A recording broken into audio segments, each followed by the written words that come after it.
Do you believe people can really change? Or do they just get better at hiding things? There's something oddly unsettling about the way a person smiles when they're pretending to care, like when a server asks if your meal was okay, but their eyes have already moved on to the next table. That's how my mother looked at me that morning. Standing in the middle of her remodeled kitchen, sun pouring in through the window like some kind of forced serenity, she held out a plastic cup with a straw and said, "Thought you'd like a smoothie, honey." She used the word honey like someone quoting a language they barely spoke, like it tasted unfamiliar in her mouth. And I, having learned the fine art of survival under her roof long ago, took the smoothie with a smile just as hollow as hers. We hadn't seen each other in almost 9 years. The last time I'd set foot in that house, I was 22 and halfway through a panic attack, so strong I blacked out in the driveway. I'd just come back from my first therapy session. My mother, Susan, had called it a waste of money to talk to strangers about feelings, and when I told her I needed space, she screamed that I was breaking the family. She cried on cue. Emily cried because our mother cried. I didn't cry. I packed a duffel bag and never looked back. And yet here I was, 31 years old, back in the same zip code, standing under the same ceiling fan that used to rattle during thunderstorms, wondering how the hell I let her pull me back in. It started 2 weeks ago with a voicemail from Emily. She sounded off, soft-spoken, even for her. Said Mom missed me. Said she was sorry for all the weird years and that maybe, just maybe, things could be different. Just come to lunch, she said, like we were all just three normal women trying to patch up a normal rift. I ignored it. Then she sent photos of her new place, of her husband, of the baby that made her a mother. That tipped the scale. Not because I cared about the baby, but because I wanted to see if the mother who'd failed me so completely had learned anything at all from watching her younger daughter start again. The house looked the same and entirely different. New porch furniture. Updated floors. Same silence, though, that thick kind that wraps around your throat when you walk into a place where you're not really welcome, but no one says it out loud. Emily greeted me first, of course. Hugged me with the enthusiasm of a golden retriever. She always was good at that, covering bruises with smiles. Then came Susan. She didn't hug. She held the door open and said, "Look who decided to show up." I smiled. I'd rehearsed this part. The lunch was fine. Ham, salad, a weird potato dish. Emily swore she didn't screw up this time. Conversation was shallow but tolerable. They asked about my job. I lied. They asked about dating. I lied more. I asked about Emily's baby. Real emotion flickered there. She was happy. I believed her. I believed her so much it hurt. The visit was halfway done when Susan got a phone call and stepped outside. That's when I heard it. I wasn't snooping, I swear I wasn't. But the windows were open, and Susan's voice carries when she's on the phone, especially when she's trying to perform. She just showed up, I heard her say, followed by a small, theatrical laugh. No, I told you, I don't have a second daughter. Just Emily. She's my only girl. My one and only. There it was. Just like that. Like the years of therapy and the miles I put between us never happened. Like I didn't exist. Like I never did. You know that moment when your blood goes cold, but your hands go warm? I sat at that kitchen table and stared at the sink for a long time. I didn't cry. I didn't scream. I didn't even stand. I just started counting. 1, 2, 3, until Susan came back in, smiling like nothing had happened. And in her hands? 2 smoothies. One pink, one green. She placed the green one in front of me. "You always liked spinach," she said with that fake maternal smirk. "Good for your nerves." That was when something in me snapped. It didn't scream. It didn't roar. It just clicked. I picked up the smoothie. It was cold, sweating through the plastic. Emily was just finishing her lunch, phone in one hand, still talking about the pediatrician. Susan turned away for a second to wipe something off the stove. I stood, walked behind Emily, gently replaced her drink with mine, and walked back to my chair like I'd just refilled my coffee. Nobody noticed. And then I stirred my coffee. Slowly. Deliberately. Like I was waiting for something. It took about 5 minutes. Emily's face twitched first. She cleared her throat, coughed once, twice. Then came the panic. She clutched her chest, gasping, eyes wide. Susan spun around, the color draining from her face. "Emily," she said. "Emily, are you okay?" The words came like bullets, fast and useless. Emily tried to speak, but only managed a wheeze. Her body rocked forward, knocking the smoothie off the table. It spilled everywhere. Green. Bright, healthy green. Susan was screaming. I didn't move. I just stirred my coffee. Because here's the thing. When someone tells the world they don't have a second daughter, they shouldn't be surprised when the forgotten one stops playing nice. And yet, there I was. Calm. Watching it all unfold, not out of malice, but out of clarity. Out of something deeper than rage. Something older than grief. Something that grows in the shadow of being erased. You might be asking yourself right now, what kind of person sits there and watches her own sister choke? Let me ask you this instead. What kind of mother tells the world she only has one daughter? And what kind of woman, knowing that, still drinks the smoothie? Let's just say that day the lie had a flavor. And someone finally got a taste. There's a unique kind of loneliness that grows in childhood bedrooms long after the child has left, a kind of still, airless silence that doesn't just sit there but festers, like the residue of secrets no one ever bothered to clean up. And that was exactly the feeling that hit me the moment I stepped back into what used to be my room, though now it was something between a sterile guest space and a forgotten storage closet, stripped of any memory that might have once suggested a child, a teenager, or even a human being had ever occupied it. The lavender walls I once painted in protest against my mother's obsession with neutrals had been painted over in a suffocating beige, and every poster, every photo strip, every postcard from the life I had tried to build inside those walls was gone, as if erased not with a sense of indifference, but with intention, as if she wanted this room to never remember me, and maybe more than that, to make sure no one else ever asked who used to sleep here. I stood in the center of the room, just listening to the dull hum of the ceiling fan that hadn't changed since I was 15, the same one I used to stare at during nights when I cried silently into a pillow because Susan had, once again, made it perfectly clear that Emily was the one she was proud of, the one she talked about at church, the one whose piano recitals were recorded and uploaded and played at family gatherings, while I was the one they kept politely off topic, like a stain no one could quite scrub out but agreed to pretend wasn't there. Back then, I used to believe the narrative she spun about me, that I was the problem, that I was difficult, sensitive, emotional, jealous, that I was too much and not enough all at the same time until I learned, much later and much too slowly, that I wasn't born difficult, I was made that way, shaped into that role like wet clay under the pressing fingers of a woman who only ever had room for one daughter in her performance of motherhood. And I'd played that part so long, so convincingly, that even when I left, part of me still believed the script. But not now. Now I was watching her unravel, piece by piece, under the weight of her own lie, and it wasn't rage I felt, it was focus. The sort of sharp, cold clarity that arrives when a person stops asking to be loved and starts keeping score. Emily survived, of course. They called an ambulance. She was taken to the ER, stabilized, sedated, monitored. The diagnosis was anaphylaxis, and I already knew what they'd say, what Susan would cling to. We didn't know there were cashews in that protein powder. It would be an honest mistake, of course. A harmless accident. A near-death moment wrapped in a pink bout of maternal guilt and plausible deniability. That's how Susan worked. Nothing she did was ever cruel on the surface. She never hit. She never shouted. She just rewrote the story before anyone else had a chance to read it. At the hospital, everything felt like a movie I wasn't invited to be in. Nurses moved quickly, calmly. Monitors beeped. IVs dripped. Susan paced like a distraught mother in a Lifetime drama, hair perfectly tousled, worry etched on her face just deep enough to sell it, but not so deep that it would crack the foundation. Emily's husband, Kyle, was on a work trip, so it was just the three of us, me, Susan, and the girl who was still unconscious.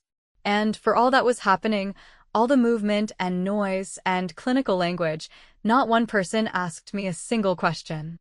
I stood by the vending machines, hands shoved into my coat pockets, watching my own reflection in the plastic window where candy bars dangled by a coil, and I remember thinking how strange it is that hospitals have vending machines at all. How can you offer M&Ms to a woman watching her sister fight to breathe? But maybe that's the point. Maybe the world doesn't stop for pain unless you force it to. And I was done being polite. Eventually, a nurse in pale blue scrubs approached and glanced down at a clipboard. "Are you Emily's sister?" she asked, not unkindly, just methodically, the way someone asks for your name at a DMV. I opened my mouth to answer, to say yes, because for all that Emily represented privilege, ignorance, the blind trust of a mother who had never once apologized, she was still my sister. But before I could speak, Susan appeared behind me like a specter, her voice cutting sharp and quick. "No, she's not." The nurse looked confused for half a second. I didn't blink. I didn't flinch. I just looked at Susan, really looked at her. Her face was flushed from worry, from stress, from the work of holding her story together. Her lips were tight, her shoulders stiff, and there was a flicker of something behind her eyes, panic, maybe, or guilt, or the first crack in the polished veneer. I smiled. The nurse walked away. And I went back to the waiting room, sat down in the same chair I'd been in for hours, and folded my hands in my lap like I was waiting for a church sermon that would never come. I didn't cry. I didn't scream. I just sat there and thought about the summer I was 16 and failed Algebra 2, and how Susan had told me, in front of Emily, that some girls just weren't wired for success, and then made me serve lemonade at Emily's graduation party like I was the help. I thought about the photo albums in the living room, how the first half had dozens of pictures of me and Emily as toddlers, but by middle school, I had started disappearing, page by page, until eventually, there were only pictures of Emily. I remember asking once where my high school photos were. Susan said they were in a drawer somewhere, and I believed her. Until I found them torn in half in a trash bag when I was 18, the week after I got accepted to a state college.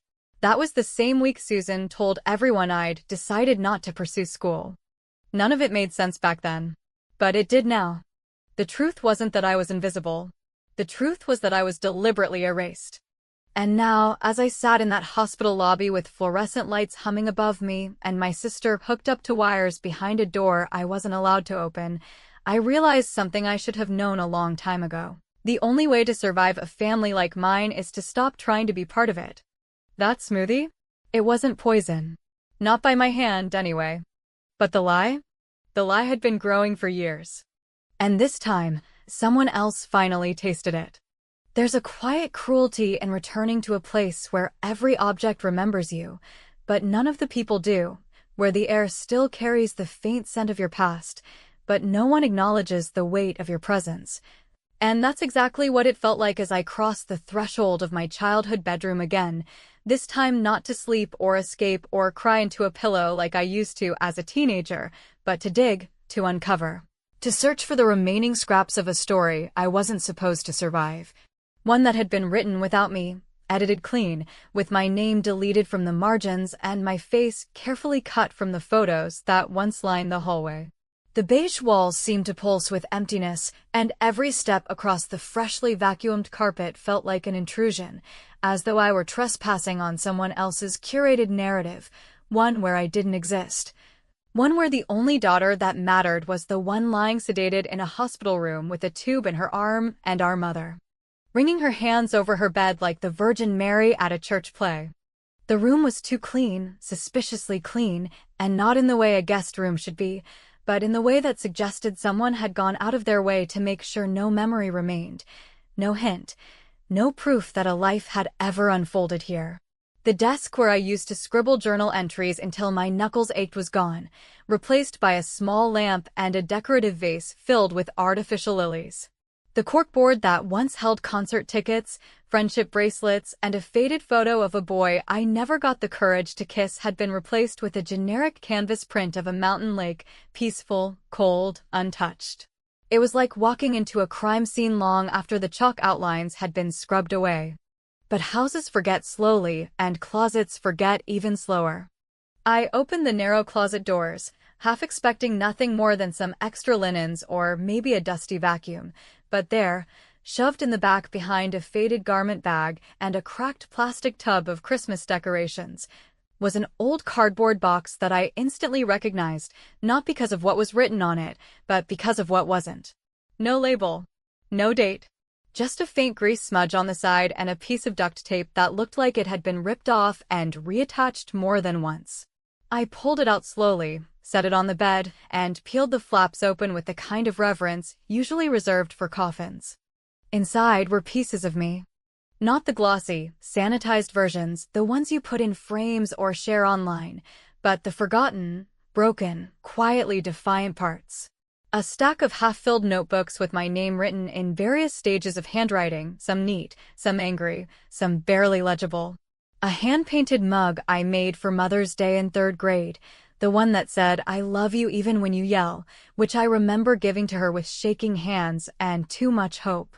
A birthday card I'd made for Emily when I was 10, with glitter that still clung to the edges, the inside blank, never given, never signed. There were photographs, too, dog-eared and slightly bent, of me in braces, in Halloween costumes, holding up a spelling bee trophy I won in 6th grade.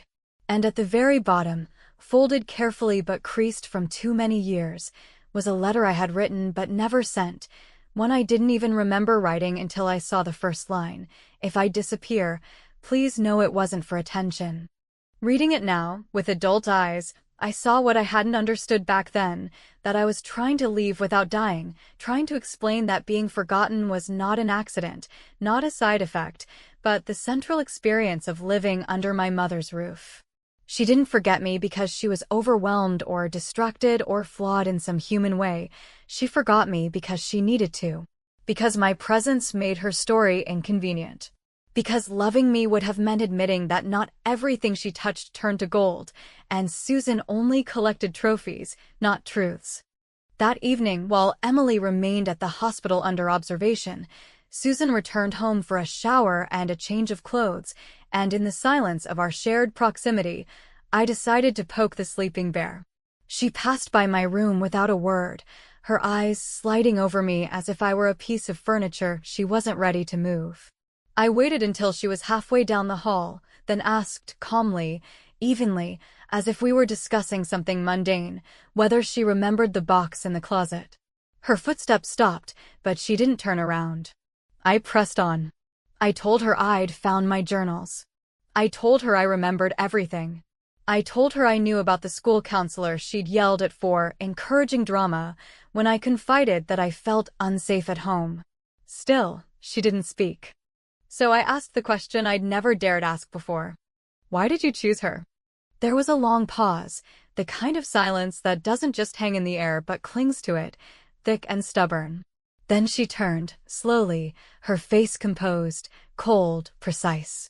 And in a tone so flat it could have been mistaken for exhaustion, she said, "Because she needed me. And you didn't." It wasn't true, of course. It had never been true. I had needed her in 1,000 silent ways. When I got my period at 12 and didn't know what to do, when I hid in the school library during lunch because no one wanted to sit with the girl who dressed like grief. When I found out about Dad's affair and didn't tell her because I thought maybe, for once, protecting her might make her love me, but the truth didn't matter to Susan. The only thing that mattered was the version of events that made her look like the selfless mother of a perfect daughter, and that version only had room for Emily.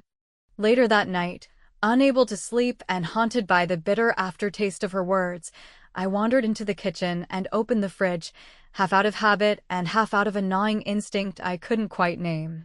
On the second shelf, tucked behind a jar of pickles and a half-eaten cheesecake, was a smoothie bottle. Same brand. Same label. This one pink. It had a little post-it on it that said, "For Emily."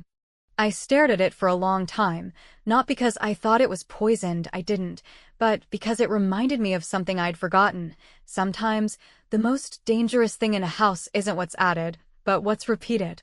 The carelessness. The favoritism. The pattern.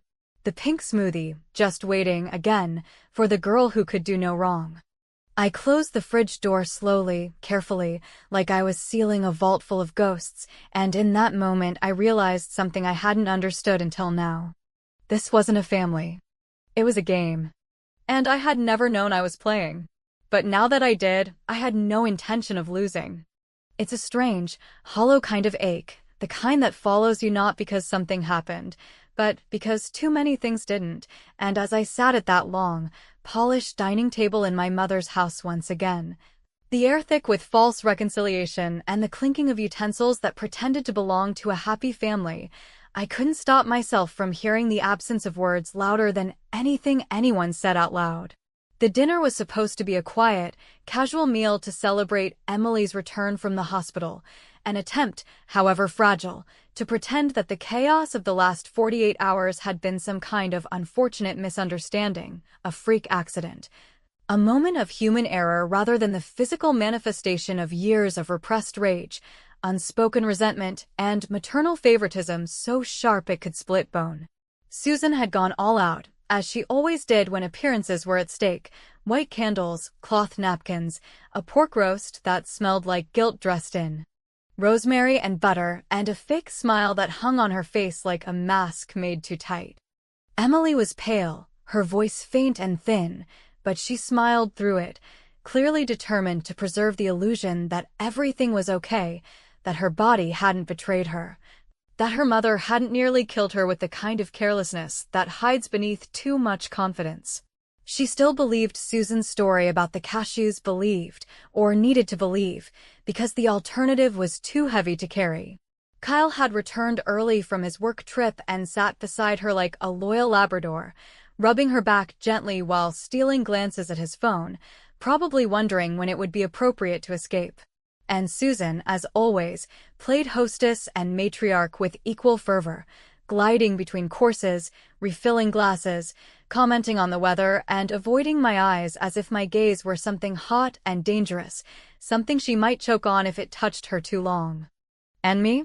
I sat quietly, not because I had nothing to say, but because I had too much, and no one here had ever wanted to hear it anyway. The truth was too big to fit between bites of overcooked green beans, too bitter to swallow with sips of dry red wine. But the longer I sat there, surrounded by the people who had spent years pretending I was invisible, the more I felt that bitter taste rise in my throat, until it became impossible to hold it back. So I started small. I asked Emily how she was feeling, not in the superficial, polite way people do when they want to hear fine, but with real weight in my voice, the kind that invites honesty. She blinked at me for a second, maybe startled by the sincerity, then nodded, hesitantly. "Better," she said. "Tired. My throat still hurts." They said it might for a while. I nodded and offered her a smile, not the hollow kind I'd been handing out since I got here, but something almost real. "You scared us," I said softly, and I watched as her expression faltered just a little, as if something in her wanted to ask the question she hadn't dared say out loud. "Why was it your smoothie?" But she didn't ask, and I didn't offer. Not yet. Instead, I turned to Susan. I asked her what was in the smoothies. I asked casually, innocently, like I was genuinely curious, like maybe I wanted to make them myself sometime. Her fork froze for just a second. No one else would have noticed it, but I did, and then she smiled, that practiced, rehearsed smile of hers, and said, "Just some protein powder, almond milk, berries." It was supposed to be healthy. I didn't know the new powder had nuts. "But you do know Emily's allergic," I said, still calm, still smiling, but with a slight tilt of my head, just enough to let her know I was done playing dumb. Emily looked between us, confusion furrowing her brow, and Susan let out a soft, exasperated chuckle, the kind people use when they're trying to end a conversation they don't like. "Of course I do," she said, shaking her head. "It was a mistake. An honest one." I let the silence stretch. Then I said, "You didn't ask what was in mine." The words hung in the air like a thundercloud, heavy and electric, and for the first time all night, everyone at the table stopped moving. Even Kyle looked up from his phone. Susan stared at me, eyes narrowing, smile fading just enough to show the steel underneath. "What are you saying, Jenna?" she asked, her voice tight, forced into politeness. I shrugged, leaning back slightly in my chair. "Nothing." Just that you brought me a smoothie you made yourself. And you handed it to me after telling the neighbors I don't exist. So I'm just wondering, did you put the same ingredients in both cups? Or did Emily just get lucky? Emily looked like she was going to be sick, and for once I felt bad. Not because I'd said it, because I hadn't said it sooner. Because she'd been the shield between me and our mother for too long, and she didn't even know it. She was raised in Susan's son and didn't know there was shadow. Susan stood up then, napkin crumpled in her hand, her expression a barely controlled tremor of anger and fear. "I don't know what you're trying to do," she said, her voice shaking now, not from guilt, but from the realization that the narrative was slipping away from her. "But this is not helping." I laughed. Not loud, not cruel, just low and tired and full of the kind of disbelief that builds over decades of being gaslit into silence. "No, Mom," I said. "It's not helping you. But it's helping me." That night, long after the table had been cleared and the wine glasses rinsed and Emily had gone to bed early with a headache, Susan knocked on my door. Not lightly, not meekly, but with the kind of purposeful knock that said she expected control, not conversation. I opened the door and found her standing there in her bathrobe, hair pulled back, face bare, expression unreadable. "What the hell are you trying to do?" she asked, and there it was again, the assumption that I was causing problems, stirring chaos, breaking things that she had worked so hard to make look unbroken. I looked at her for a long time, then said, quietly and clearly, exactly what you taught me. She blinked. That was the first real crack I saw. Not confusion, recognition. Somewhere deep down, she knew. She knew this wasn't about the smoothie. It wasn't even about Emily. It was about the years. About the silence. About the erasure of a daughter who had spent her entire life asking to be seen and being punished for it. I closed the door without saying anything else. Because some truths don't need to be said out loud to be understood. And some lies are loud enough to echo even after everyone stops speaking. There are moments in life so quiet, so unassuming, that they almost slip past unnoticed, like a pause between footsteps or the soft hum of a refrigerator at midnight, but buried within them is something that rearranges everything you thought you understood. Like the moment I stood in the kitchen the next morning, long after the drama had faded into cold dishes and cleaned countertops, staring at a half-empty coffee pot, my hand gently swirling a spoon through a ceramic mug as I watched the black liquid spin and twist, and for the first time in years, maybe decades, I wasn't waiting for anything, not love, not approval, not even an apology, because I had finally accepted that some things would never come, and it was that realization. Not revenge, not bitterness, not even justice, that made me feel free. The house was quiet in a way that only truly dysfunctional homes are after a storm, everyone pretending to sleep in late, or gone out early, or taking long showers in different corners of the house just to avoid crossing paths. The sun streamed through the blinds in neat, sterile lines, and I could hear the faint tick of the clock above the pantry, marking time with an indifference that bordered on cruelty. The smell of the roast from the night before still lingered faintly in the air, mixed with something sweeter now. Someone had cut up fruit, maybe Emily, always trying to smooth things over, to reset the scene, to rewrite the script before it spiraled too far out of control. But I wasn't playing along anymore.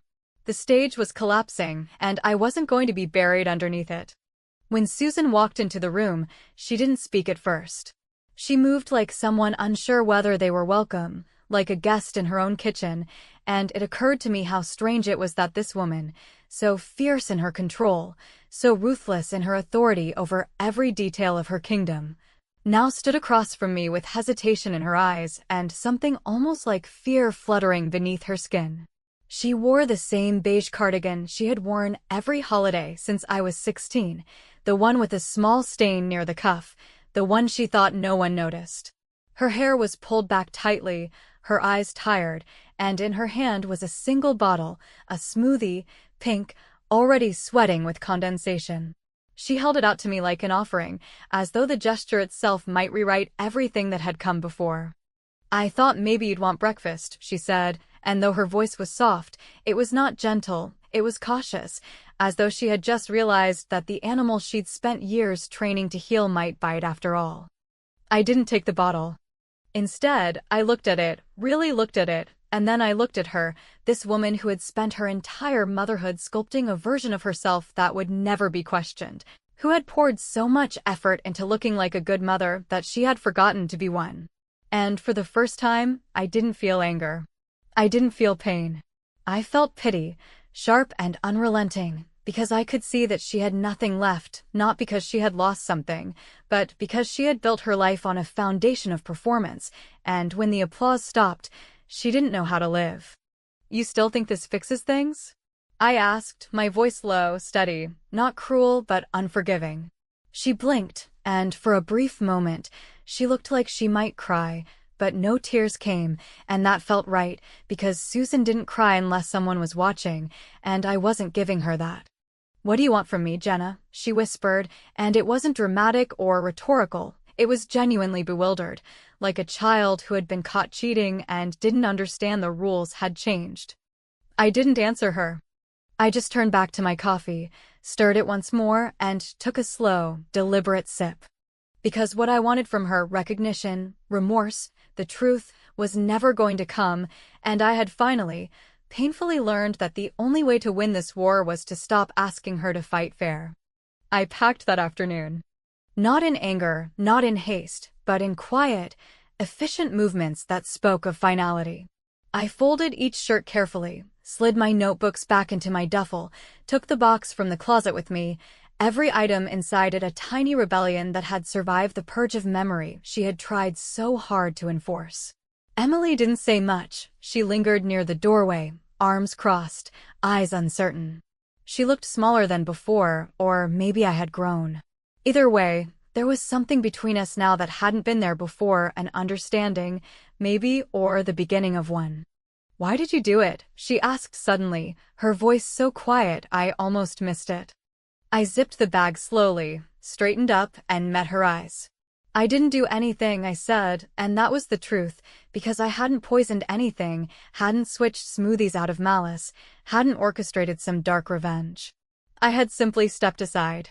I had let the truth happen on its own. And that, in the end, had been enough.